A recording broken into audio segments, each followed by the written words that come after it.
Thank you. Now, it is my distinct pleasure to introduce our top executive, and that would be the governor of the state of Minnesota, Mark Dayton. Come on up, Mark.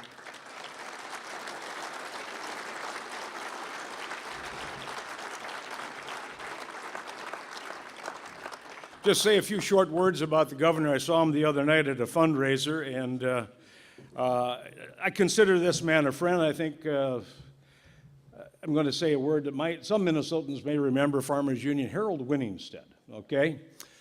Took me into your office in DTED, was it, on the old Wabasha, or Kellogg down in there, and we got in to see Mark Dayton. And of course that, for me, was a tremendous thrill because I used to shop at Dayton's, okay? So here he is. And but the point of this is, you have been in public service and serving unselfishly I ran into you in '85. And if you can do the math, which I can't, that's a long time. But I can tell you this, that I have not witnessed, and this is one of the things from me to you, Mark. I have not witnessed a governor who has had the ability to listen to people. The other day when we were at the Water Summit, you had a little bit of I should say a polite interruption, something that would have rattled just about any politician. Mark handled it right now. He handled it in grace, and he handled it with respect to the people that were protesting. And I think that's the measure of a statesperson. A person, and for the people in this room, you can thank the fact that we have people like Senator Dayton, now Governor Dayton, doing the deal for us every day with all of the other things that you have to deal with on other states. And it's just, I've said it before. You're serving with distinction.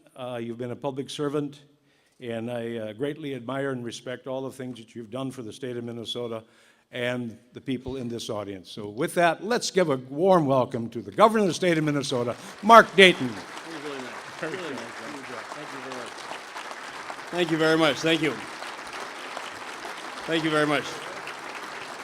Thank you very, very much. Thank you. Thank you. I hope you're not inviting any protests here tonight. Okay, just checking. Well, thank you, Doug, for your very, very kind words. And thank you for your outstanding leadership as president of Minnesota Farmers Union. Doug has been a good friend and a wise mentor to me in shaping our state's agriculture initiatives. We don't always agree, but hey, I don't always agree with myself all the time. Another tremendous state and national leader of the Farmers Union, now Minnesota's superb agriculture commissioner, is Dave Frederickson.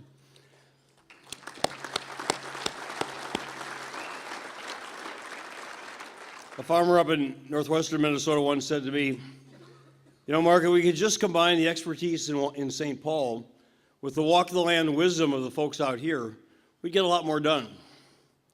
Dave brings both of those virtues, combined with his devotion to agriculture and his dedication to his job, to work every single day.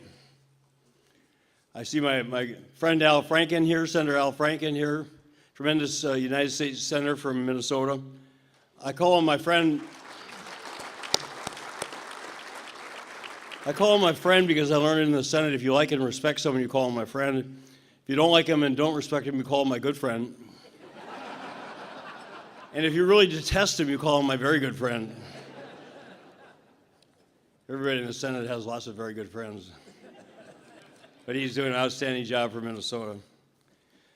And on behalf of all Minnesotans, especially our state's farmers, let me welcome all of you here and tell you what a great honor it is for our state to host your national convention.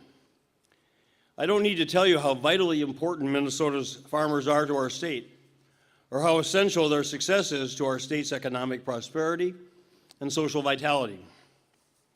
Now, I'll admit, I'm a city guy, but my great-grandfather was a farmer as well as a banker in Worthington, Minnesota, and my grandfather operated a dairy farm in addition to the family business, Dayton's department store, which is now Target.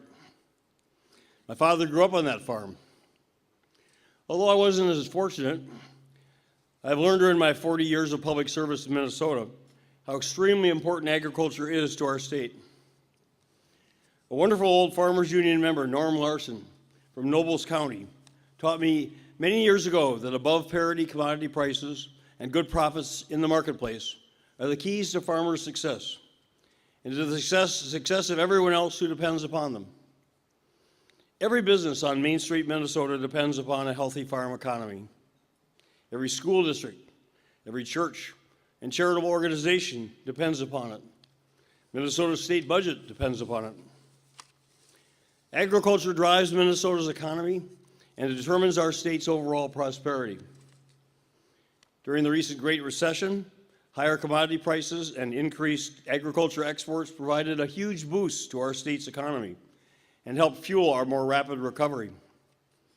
Conversely, lower prices have now shrunk farm income and slackened our economic growth.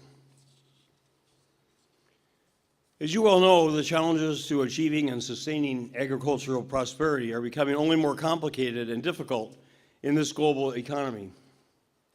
Before I went to the U.S. Senate in January of 2001 and joined the Senate Agriculture Committee, I naively believed that if everyone in Washington just understood old Norm Larson's principle of above parity prices, we could fix the farm programs in time for spring planting, or at least by the fall harvest. I left the Senate sadder and wiser. I now know that low commodity prices pad other people's profits at farmers' expense. And that is why your great organization is more important now than ever before. Because Minnesota's future, like all your state's futures, depend upon successful, productive, and profitable agriculture. And the hungry citizens throughout the world depend upon America's farmers for today's food and tomorrow's farming innovations. So thank you for your outstanding leadership, and please enjoy Minnesota. Have a good convention.